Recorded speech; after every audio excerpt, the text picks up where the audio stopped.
Okay, hi everyone. Good afternoon.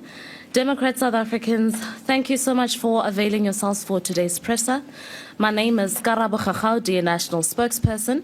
The Democratic Alliance convened this session today because we believe it is important for us to react to the signing of the Expropriation Act that we saw happening last week, Thursday.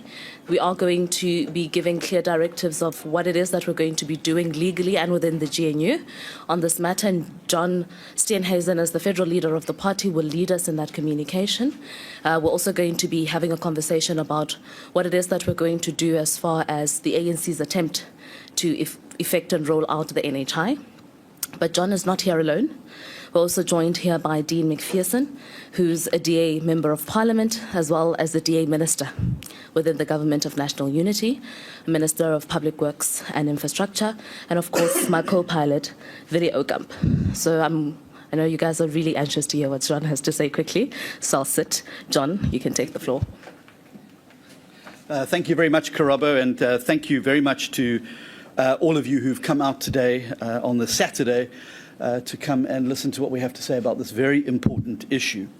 Ladies and gentlemen, 7 months ago, South Africans were imbued with a sense of great hope and optimism when the African National Congress and the Democratic Alliance came to an agreement and signed a statement of intent to herald a new era of government in South Africa, a government based on coalition, a government based on power sharing.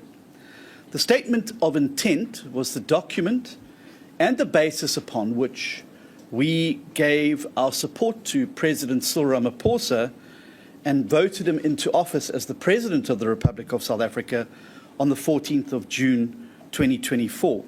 It was also the basis upon which we entered government in order to keep out the destructive policies of the MK Party and the economic freedom fighters, and to contribute to building a better South Africa, a better future, and a better life for all South Africans.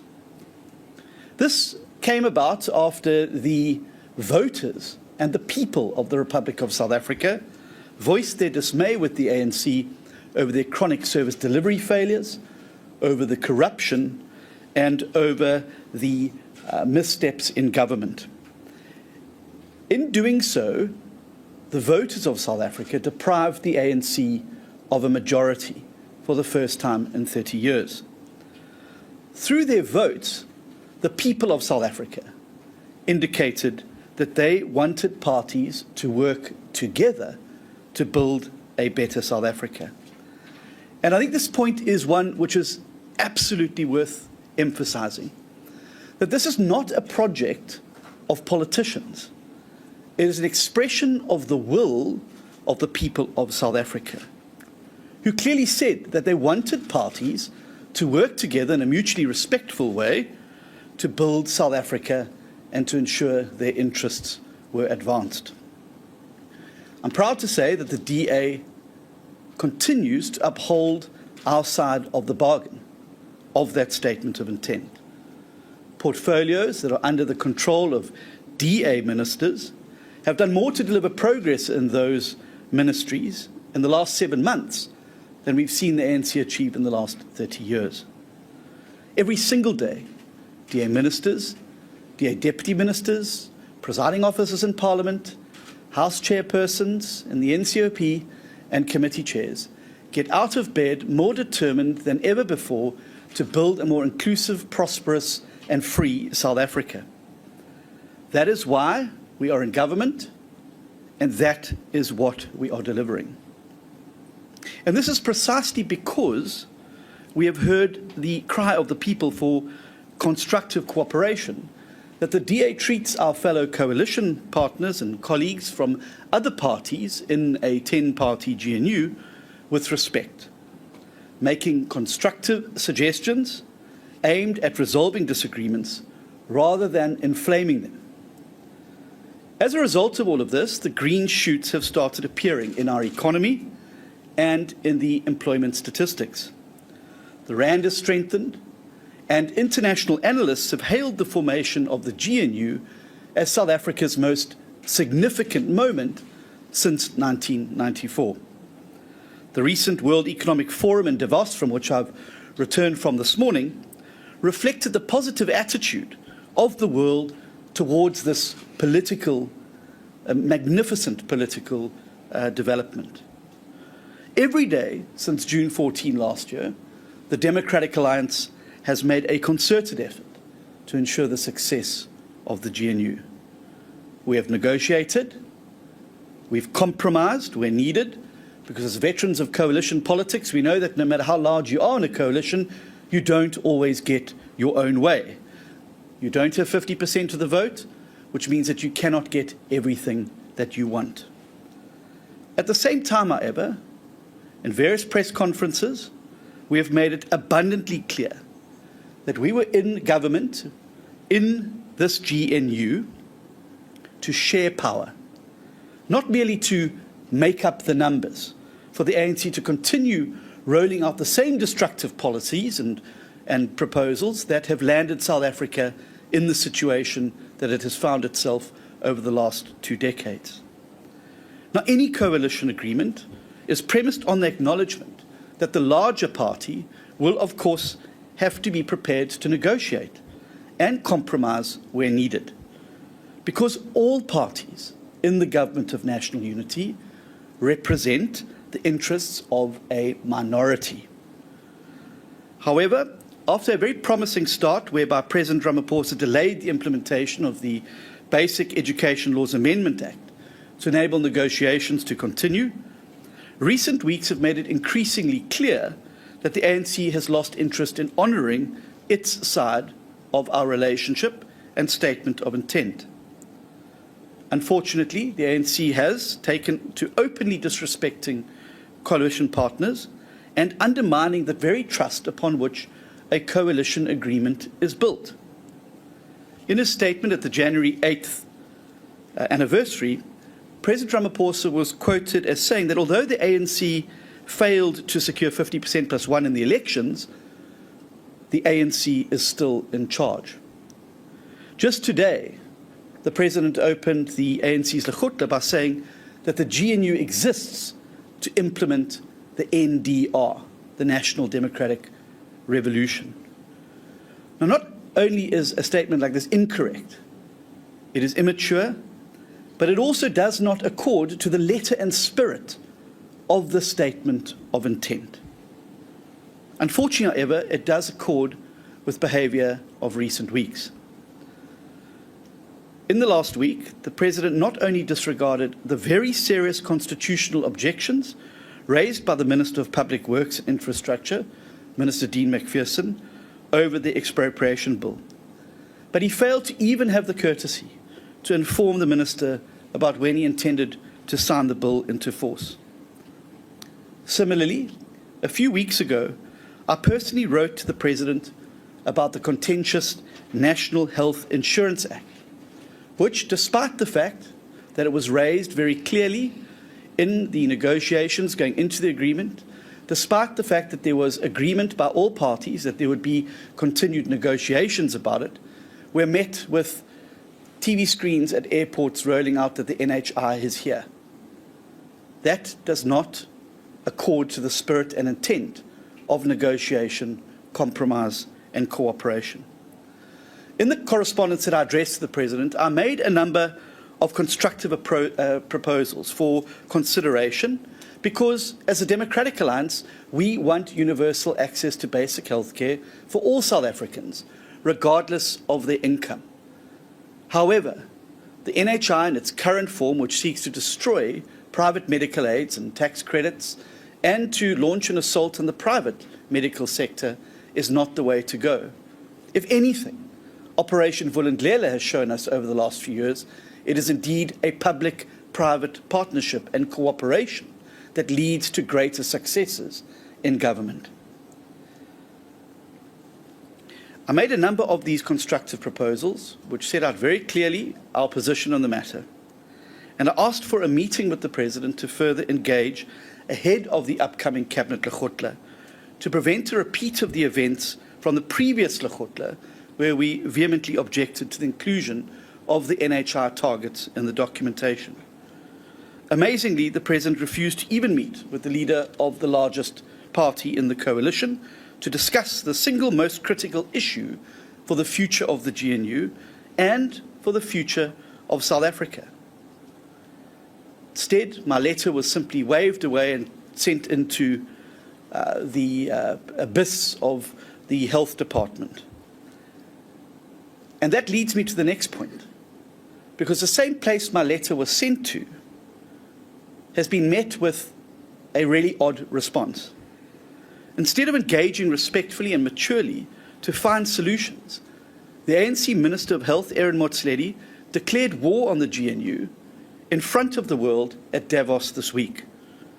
Motsoaledi told world leaders assembled at the World Economic Forum that he is fighting what he called a war against the people of South Africa who don't want their private medical aids expropriated and who don't want higher taxes to fund a new looting scheme and who don't want to see our healthcare system in South Africa destroyed. This is not how mature colleagues behave, that is not how you negotiate, and that is not how you compromise. It is arrogant and it is deeply disrespectful, not only to the Democratic Alliance, but to the other parties, to the Government of National Unity, who have also expressed their concerns about the NHI and who are also patiently waiting for a negotiation around this particular matter. It is a symptom of a continued lack of respect accorded to coalition partners as well as to the founding agreement. And most importantly, from international experience and local experience, this is not how healthy coalitions work. Whether the ANC likes it or not, the stability of this government, as well as the security of the President's own position, depends entirely on the relationship between the two largest parties to the Government of National Unity. In keeping with our mature approach to coalition government, the Democratic Alliance is therefore urgently seeking to pursue a reset in this relationship. To do so, I yesterday wrote directly to President Ramaphosa to do the following things: to object in the strongest possible terms to the fact that he simply signed the Expropriation Act this week in contravention of a clear legal opinion and concerns submitted by the Minister of Public Works that the Act is in fact unconstitutional and could quite easily be remedied by sending it back to Parliament. Secondly, to note the DA's implacable opposition to the inclusion of the NHI, and particularly the proposals to start to move to eliminate private medical aid and the continued assault on the private healthcare sector in South Africa contained in the documentation of the Medium-Term Development Plan, with, of course, the accompanying budgetary implications of this. Bear in mind again, we are in government to see economic growth and job creation and an end to poverty in South Africa. Every policy, every law, every initiative by government should be measured through the lens of the following things. Will this help grow the economy? Will it create jobs? And will it help lift more South Africans out of poverty? And finally, to record the failure to set up now an effective dispute resolution mechanism, as well as the clear abuse of the clearinghouse mechanism, which still does not have adopted terms of reference going forward. But most importantly, I notified the President that I was now invoking Section 19 of the Statement of Intent. Clause 19 was specifically put in place to deal with situations where disagreements within the coalition arose. Clause 19 codifies the procedure to be followed when differences arise between parties to the Government of National Unity.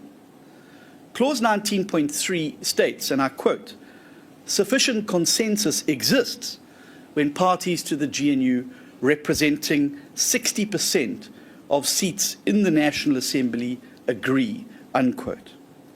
The only parties that represent 60% of the seats in the National Assembly are the African National Congress and the Democratic Alliance. In the event of a lack of sufficient consensus, The statement of intent in clause 20 continues, the parties to the GNU shall also establish dispute resolution or deadlock breaking mechanisms in instances where sufficient consensus is not reached. The President needs to accept, as long with his party, that the ANC does not have a majority in South Africa. They are now just another minority party, and that the DA are partners in the GNU.